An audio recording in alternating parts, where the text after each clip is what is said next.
Hello, I'm Robert from Learn Audio Engineering, and welcome back to another episode of Sound Strategies, where we discuss simple yet effective ways to improve your musical production projects. If you're new to the channel, I hope that you'll consider subscribing for new videos. It really helps the channel out and encourages me to hustle to create more content.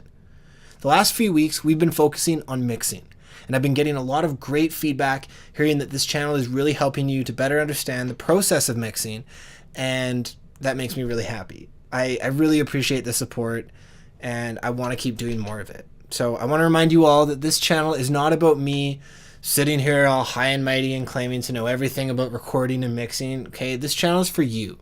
And this channel is a place for me to share the things that I've learned recording bands and mixing songs and studying music technology and music production in university, and then continuing to push myself by interning to increase my value as a producer and as an engineer. I want to help you to become better at what you do in any way that I can. And if you have a suggestion for a video or a topic, please leave a comment below. I would love to hear from you. So this week, we're going to jump right in and talk about 7 rookie mixing mistakes to avoid to save you a lot of time and energy during the mixing process. Are you ready? Here we go. Number 1, mixing too loud. This first one is really simple, but it can make a huge difference on both your ears and on your mix. Mixing at higher volumes can cause ear fatigue and worse, even permanent hearing damage. I'm sure that we all know this at some extent, but it's worth starting with this because if you can't hear properly, you're going to have more difficulty trying to make great records. So if producing music is something that's a true passion and something that you want to develop throughout the course of your life, you would be wise to take care of your hearing. Be conscious of the sound level that you're monitoring at and try and keep most mixing below 80 decibels. You can download a free sound pressure decibel meter for your phone so that you can help keep track of your monitoring level. Now, I don't want to sound like a wet blanket when I say to mix quietly. You know, sometimes you really get into the mix, you get super stoked, and you want to turn it up. But this is usually best saved towards the end of the mix. In fact, listening to mixes and references at a fixed level can be a huge benefit. When we're used to listening to everything at the same output level, we can more accurately judge the loudness of the individual elements within our mix, as well as the mix's overall balance when compared to your reference. This is a great way to help your low end transfer into different spaces. For my claret interface, I find that the sweet spot is around the 12 o'clock position.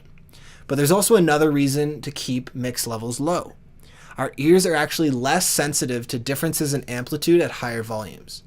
You could think of this as sort of a built-in compression that our brains have as a reaction to dangerous levels of sound pressure. This is one of the main reasons why professional mix engineers will start the mix by mixing much quieter and only increase the volume towards the end of the mixing stage to judge how a mix will translate, as many people love to listen to their music loud. Speaking of listening to loud music, if you're a musician, a live sound engineer, or you plan to spend any extended period of time in bars, clubs, or concerts with loud music, I definitely recommend making an appointment to get fitted musician earplugs. These are custom molds of your ear canal that sound way more accurate than the disposable foam ones. They're about $200, and usually the audiologist will keep your molds on file, so if you ever lose them, you can get them recast for much cheaper. They also come with swappable filters that control the amount of decibel reduction. If hearing is your skill, this is definitely worth it in my opinion. Number 2, mixing for too long. I've talked about this in previous videos. Over time, our ears get tired and our mind grows indifferent.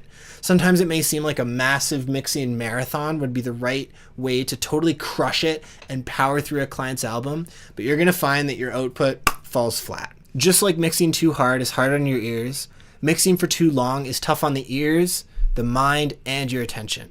Taking small breaks once in a while is a fantastic way of increasing your focus, attention, and maintaining your objectivity towards the mix. Think of the days of analog tape. The engineers would have to wait for the tape to rewind between takes and editing. So this naturally incorporated short break periods into their workflow, and it helped to keep their ears more fresh and more objective to the subject material. So when we fast forward to the instant rewind features of today's DAWs, we can much more easily end up with ear fatigue because we can endlessly loop or replay this small little section and fixate on super small details. You know, this might be a benefit for editing or A/Bing between plugin settings, but it's a really quick way to tire out your ears. Take breaks. That's the last time I'm going to say it. Number 3, not using saturation. Are your mixes suffering from dull and lifeless drums? Thin bass that disappears on smaller speakers? The best tool to bring some life and character to the mix is saturation. Saturation makes instruments sound more interesting and helps them cut through the mix by adding additional harmonic information to the sound. If you want fat drums that have character, use saturation to beef up the low end and increase the perceived loudness of the drums. Saturation works in an interesting way. We often record sounds as clean as possible, and then they sound wimpy in the mix. The loud sounds of drums often come from a highly compressed or saturated signal, which brings out the quieter nuances of the signal. Saturation increases the complexity of the waveform, helping it to grab the attention of our ears more easily. So when we saturate an audio signal, the result will be a greater perceived loudness as overtones and subharmonics are added. The order and amount of these harmonics will depend on the type of saturation and the plugin's bias, whether it's based off of a tube or tape saturation. One of these days, I'll do a video about all the benefits of saturation, so stay tuned to hear more. Number 4, using too much compression. Compression is one of those effects that beginning engineers add to everything. I've seen plenty of mix sessions with way too much going on. Okay, multiple compressors on everything, and this is not a smart way of mixing. Yes, you want to glue your mix together, and compression seems like the right tool for the job, but too much can ruin the life of the mix and just destroy the dynamics of the performance. Let your mix breathe and learn to mix with less. Figure out what needs to be contained and what doesn't. Can you solve the issue with another tool? Is compression really the right tool for the job? Compression can work wonders in adjusting the dynamics and the characters of drums, or keeping the bass at a steady, consistent level. But it may not have a strong effect on distorted electric guitars, which may already be compressed from the overdriven amp. When in doubt, check the waveform.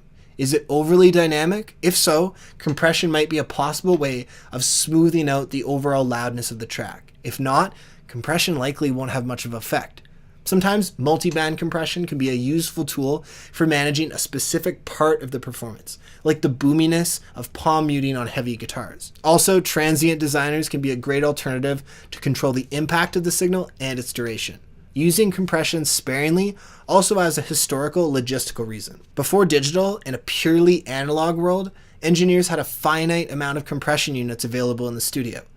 Each compressor could only process one track at a time, well, 2 if stereo. And compression had to be printed onto tape before it could be used again. Now, because of this, the engineers and the producers had to think about the available tools and how to delegate their use for maximum effect. So if we, again, fast forward to today, we're able to just easily copy a compressor onto every single track in the mix. Your mixes don't need this, and they'll actually sound better if you use less. Consider the 80-20 rule that I mentioned in one of my last videos. What is the 20% of your mix that's causing 80% of your problems? Focus your attention there. What is the 20% of the tracks that are wildly dynamic and need to be contained? That's where you need to use compression. Don't use tools just for the sake of doing something, and don't get caught up in the loudness war. More on that later. Number 5, using too much reverb. If you're looking to create a sense of space in the mix, reverb can seem like your friend.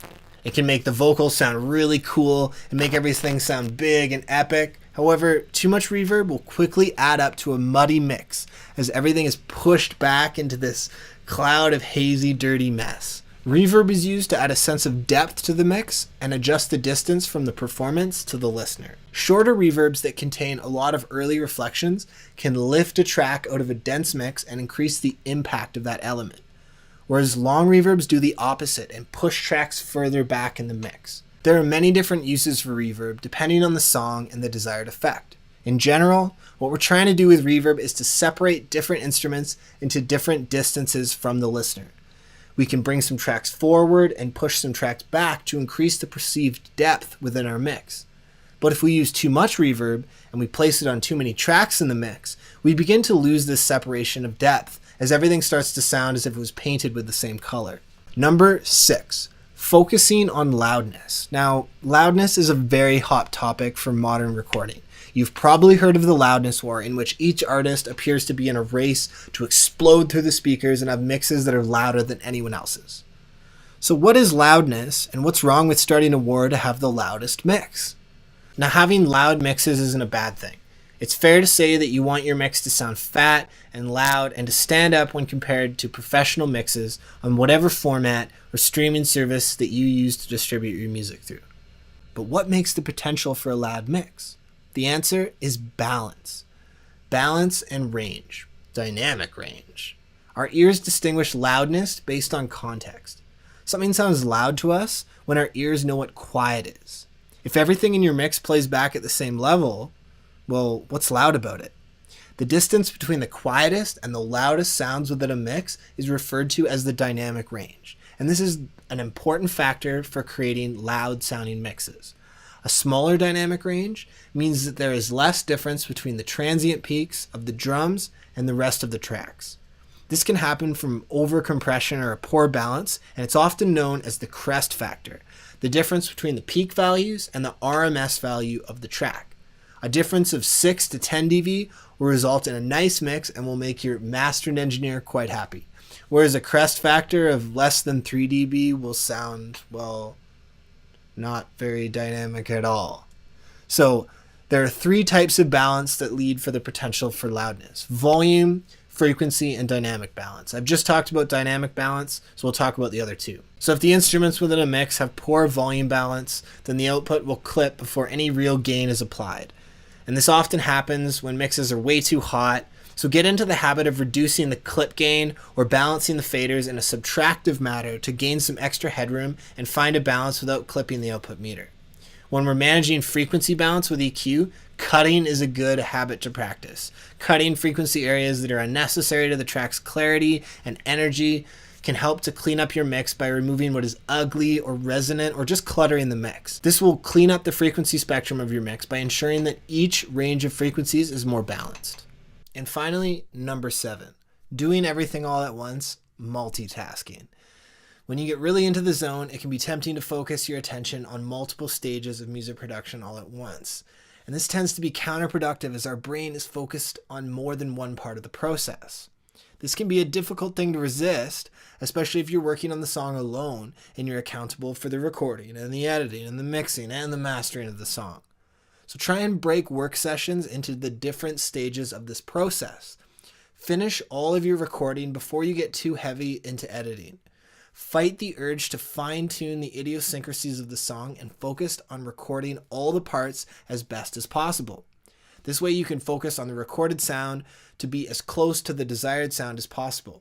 Don't save these fixes for later and say that I'll fix it in the mix. Focus all your attention on good microphone technique and capturing the best performance possible. Once you have all your parts recorded to your satisfaction, begin editing the parts. This is where we're going to do any comps, we're going to do tuning and apply all the crossfades. When editing, your goal is to clean up the track and make it as tight as possible. So time adjusting and quantization are best done during this stage. This is the time to put on your nitpicking hat and fix anything that you're unhappy with. Now, most professional mix engineers don't get the song until after this stage. Those with a budget will hire an assistant to edit tracks and to do these comps for them so that they can spend all of their mental energy adjusting the mix, the relationship between the instruments to emphasize the emotion of the song. It is important to adopt a different mindset for each one of these stages. Don't leave extra work for the editor or the mixer, even if it's you. Nail it from the start and you will have a much easier time in the later stages. So that's all for this week. I hope you've enjoyed this lesson. It went on a little bit longer than I expected, so thank you for watching all the way through. Remember to like this video and subscribe for more content, and until next time, happy mixing.